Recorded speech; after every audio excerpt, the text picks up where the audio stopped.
Uxbridge is one of those places in the GTA that's defying the odds, and we're going to check it out today. So if we're looking at the numbers, March 21, we had 63 new listings come to market in Uxbridge, and that is across all home types, so condos, semis, towns, links, detached, everything.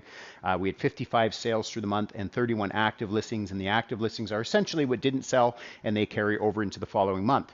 February 22, we had 35 new listings come to market, 26 sales through the month, and 22 active listings, which carried into March.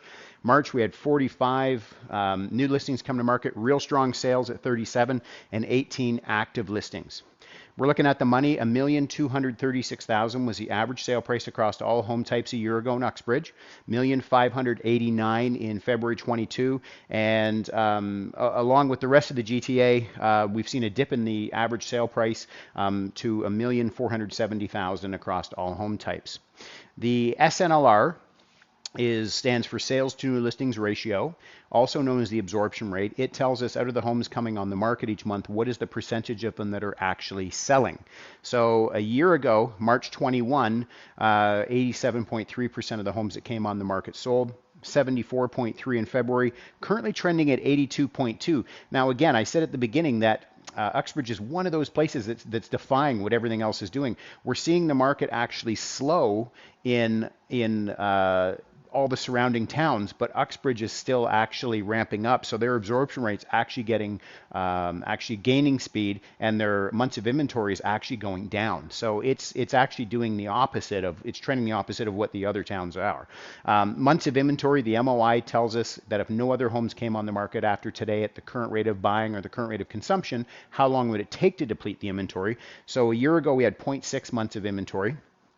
0.8 in February, and then we've decreased to 0.5. So again, super hot market. When you start seeing the numbers in the 80s, that's a super hot seller's market. So typically what we see is when we're under 50%, that would be a buyer's market. When we're between 50 and 60%, that would be what we would call a balanced market. When you're over 60% absorption, you are in a seller's market. And although the adjacent towns are all in buyer's markets, Uxbridge doesn't quite have that lead right now.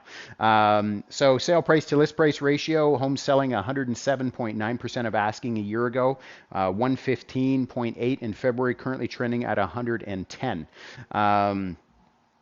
Days on market to get a home sold, 11 a year ago, 11 in February, currently trending at 13. Now, it's interesting, and I probably haven't actually said this in a couple months, but we're seeing the market heat up in March in Uxbridge. We're seeing inventory levels go down, but why is the days on market counter come up?